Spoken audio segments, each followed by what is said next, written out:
I want to share my experiences managing nitrates and phosphates in my 400-gallon aquarium. This is the first time I've had to tackle high nutrient levels. My first system, low nitrates. This system, low nitrates. Even this one, no nitrates. This system, undetectable nitrates. But my current system, nitrates off the charts.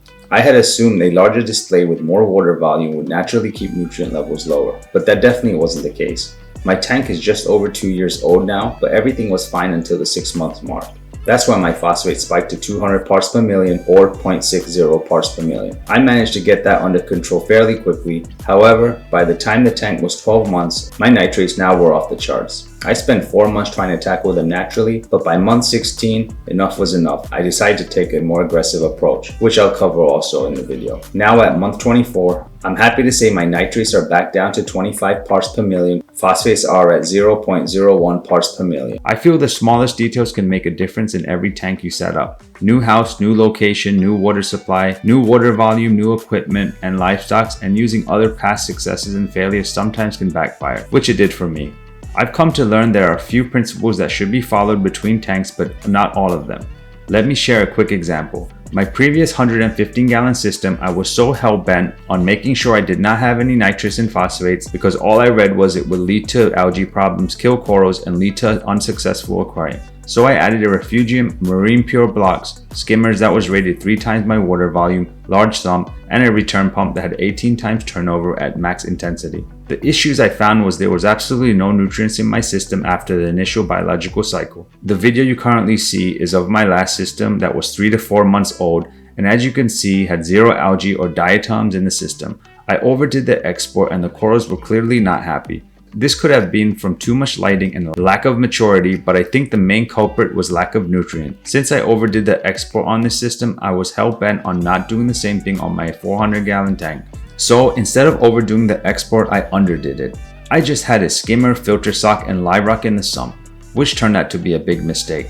Since this system after a few months had very high phosphates, over 0.5 ppm, but the nitrates were under 50 ppm for the first year and seemed to be controlled. I did not factor in that on my previous 115-gallon, I used all Marco rock, which was never in the ocean and did not need to be cured like the dry live rock I had used in my 400-gallon system. After adding fish and light, this phosphates did drop but still hovered around 100 parts per billion range for 12 months. My nitrates were always around 25 ppm the first 12 months, so I was not really worried about them. I did get a bunch of algae issues, so I desperately looked for large turbo snails. For the last 4 years, I was not able to acquire, so when I came across 12 turbo snails at that fish place in Lancaster, I went there and purchased 14 large ones. Since I had about 3 in my previous 115-gallon tank, I thought 14 was a reasonable amount. However, 3 to 4 months after adding these, my HANA phosphate checker read off the charts of 200 parts per billion phosphates reading, which is 0.5 ppm phosphate. The fish were also growing rapidly and I was feeding heavy, so I knew that this was a factor, but the size of the turbos and the 2 large top crown snails and 2 large urchins added a ton of biomass to the reef aquarium. The weight of the inverts were definitely more than the fish, and unlike the fish, their poop was dense and ended up in the rockwork or the bottom, thus not being removed and breaking down in the system and causing high nutrients. I feel if my skimmer was appropriately sized for my system, I may have gotten away with this, but my Super Reef Octopus 10-inch skimmer is rated for 300 gallons if the tank is heavily stocked. I have over 500 gallons of actual volume and it's pretty heavily stocked. Anyways, after discovering I had high phosphates, I tested my nitrates and it was still reasonable, so I did my homework on how to get my phosphates down. I tried GFO and while it worked, I just didn't like the fact that it took the phosphates down to 0 quickly and the media was burnt out relatively quickly. I'd have had to spend a lot of money to replenish this every 2 weeks, and this increased the maintenance costs, and how often I have to purchase supplies was not something I wanted to do. At this point, I only purchased aquarium supplies every 2 to 3 months, and I can't let my wife see aquarium costs coming in every few weeks on my tank and hear her say, "This aquarium is a bottomless pit."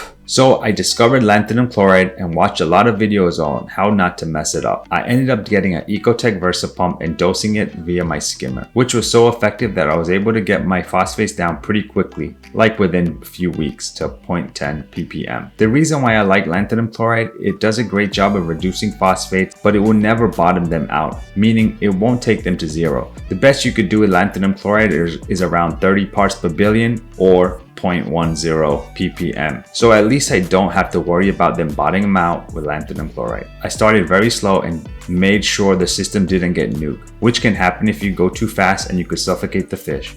Dosing lanthanum chloride fast increases pH and removes CO2, so having it on a good doser is key. I did use one of those inexpensive drip tubes initially, and while it worked, it was still dosing faster than I would have liked. So stick with the dosing pump. I diluted the lanthanum chloride in a 5-gallon bucket of RODI water and added 45 ml of 2 Little Fish's Phosphate L, which is just highly concentrated lanthanum chloride solution. While it took me less than a few weeks to get my phosphates under control, I did waste about 2 months researching it before starting, and I was testing phosphates frequently for 3 months and neglecting testing my other parameters, including nitrates, which for the last 20 years have never really been a problem for me. When I finally got around to testing nitrates, they were off the charts on my Saltwater test kit. I have used Saltwater test kits for 10 years and never in my life have seen a dark purple color that was over 100 parts per million. I started using filter socks. I upgraded my return pump so I can get about 40% more flow and thought the nitrates would come down. After 5 months of hoping the small improvements would result in nitrates dropping, it did not. It just continued to go up until it went to over 400 parts per million. I diluted the tank with RODI water 1:4 ratio and the test still was 100 ppm or 100 parts per million. When I further diluted it to 1:10 ratio, it was still around 500 parts per million. So I knew my nitrates were just climbing and around 400 parts per million over the course of 12 months. The corals were completely dormant and I was surprised they did not perish. Now my first thinking was I would just need to do a few multiple large water changes that would fix the problem. So I did a 30% water change and then a week later another 30% water change and then another few weeks later I did a 50% water change and still no luck. Buying salt is expensive and I needed a better solution, so I did my research on carbon dosing for months and finally started it. It takes a while for carbon dosing to work because you have to ramp up. I was aware of this, but did some other things in conjunction. First, I added 100 pounds of live sand as a remote sand bed. This helped add more biological media that was missing since I run a bare bottom aquarium and I started carbon dosing. 4 months later, I built an algae turf scrubber and I removed 5 large turbo snails. I did a 30% water change every 6 weeks and finally 7 months of trying to deal with nitrates, it's finally under 50 parts per million.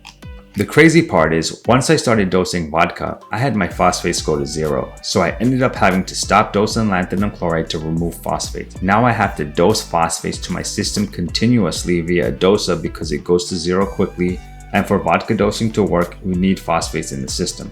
I found this shocking because the information I was getting from experts was that vodka does not really help with phosphates much, so that would still need to be dosed and handled with GFO or lanthanum chloride. I was also told that dosing phosphates is a temporary since rocks are just absorbing the previously leached out phosphate.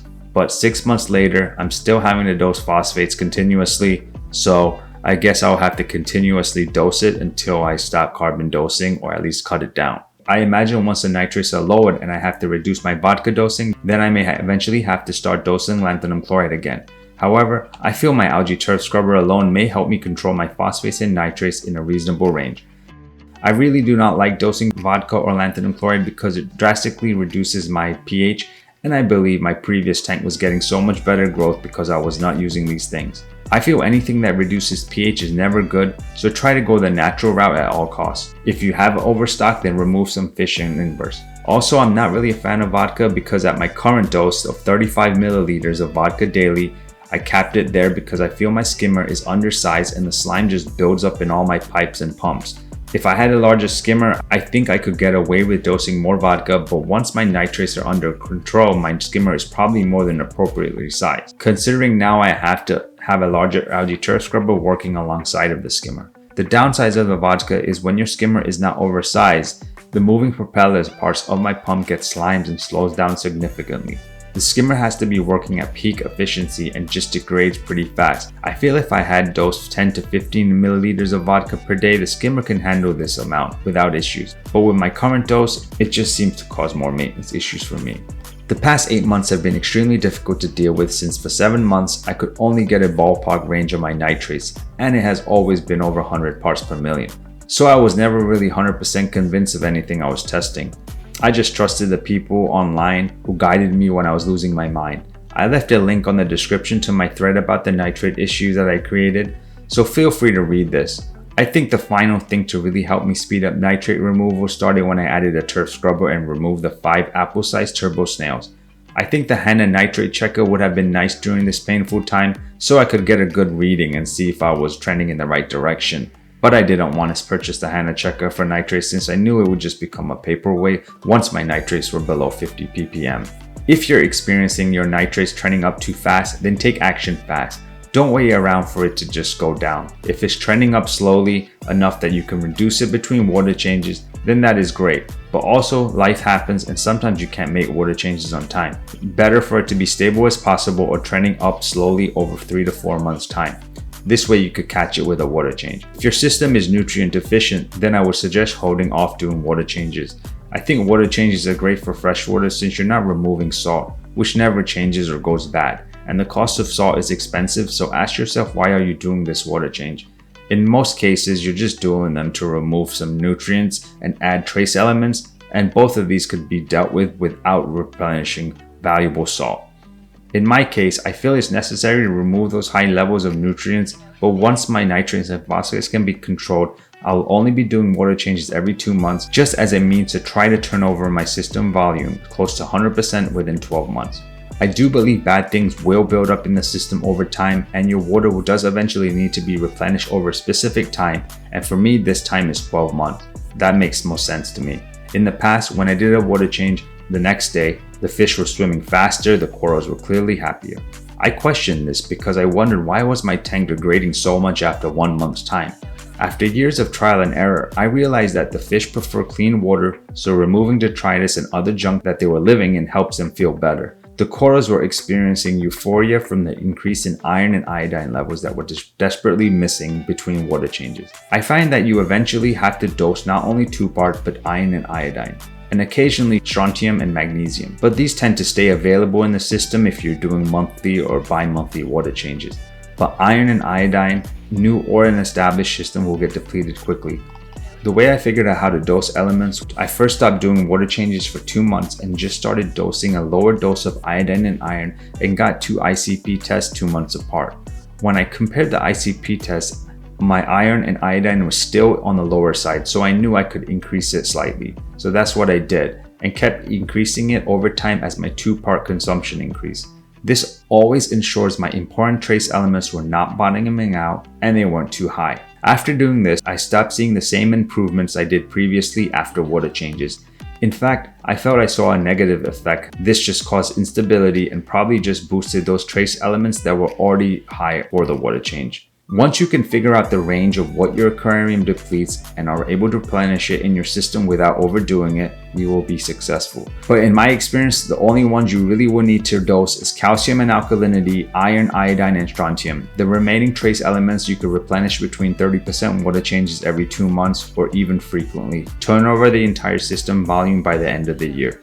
So my advice is this: manage your phosphates and nitrates from day one. But don't try to get them to 0. Your tank needs nutrients and you have to understand that every tank is different. What works for someone else may not work for you. Make small changes and be patient because quick fixes often lead to bigger problems down the road. And remember, the most important thing is to enjoy the process and journey of building and maintaining your aquarium. If you made it this far, thank you. You're a hardcore reefer. If you have any questions, please leave them in the comment section. This is a hobby after all, and I don't claim to be right about everything, so appreciate all your comments. Until next time, peace.